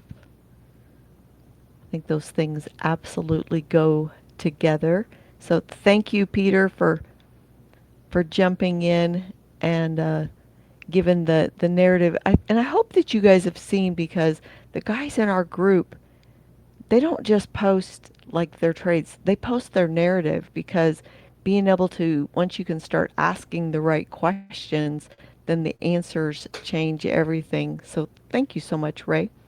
But like I was saying before, we will get started tomorrow. Tomorrow we're finally kicking off, and I'm going to give you the more details, how you can join us. But if you're watching this on a replay, then you can go to the login page, or you can see it there, to get the compassfx.com/max.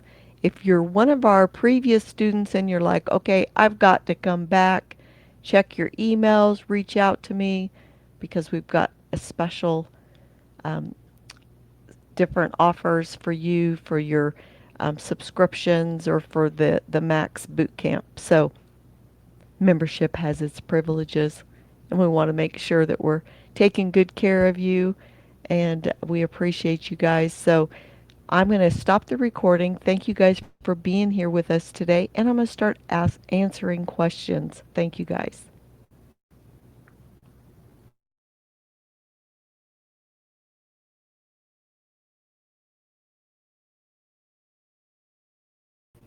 Actually, I'll stop it here in just a second. I got to thinking, if I put the screen up, that way you guys will have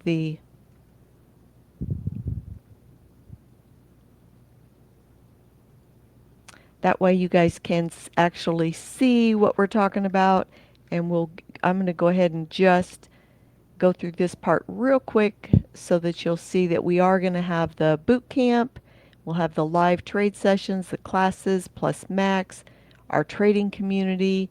And after the 30-day, I think this is a really important part, having the weekly sessions ongoing, so you can continue to build your progress, or you can go the all-in route and have the Monday through Friday, so that you can shortcut that learning curve and be in the room as a full-time student. So we have a couple different options. Like I said, we've got the fast track will be the 30 days, and we're kicking off tomorrow. I wanted to get to the slide where it shows what you get there, so that way you can see. I'm going to leave that up so that we can get you guys rolling with that.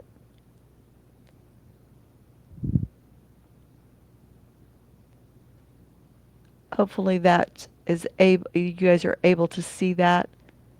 And Ness, no, the Ninja Trader does Max is only on Trading View for now. But you see that we have the special there for $14.97. And if you are a previous student, reach out to me, or check your emails, more importantly, or ask in the group. We'll get you taken care of. But I'm going to go ahead so I can answer all these questions, because I see I have a number of questions. So I'll go ahead and stop this recording so Serge can start getting it ready. I appreciate you guys. I'm excited for the boot camp. Who's excited? I'm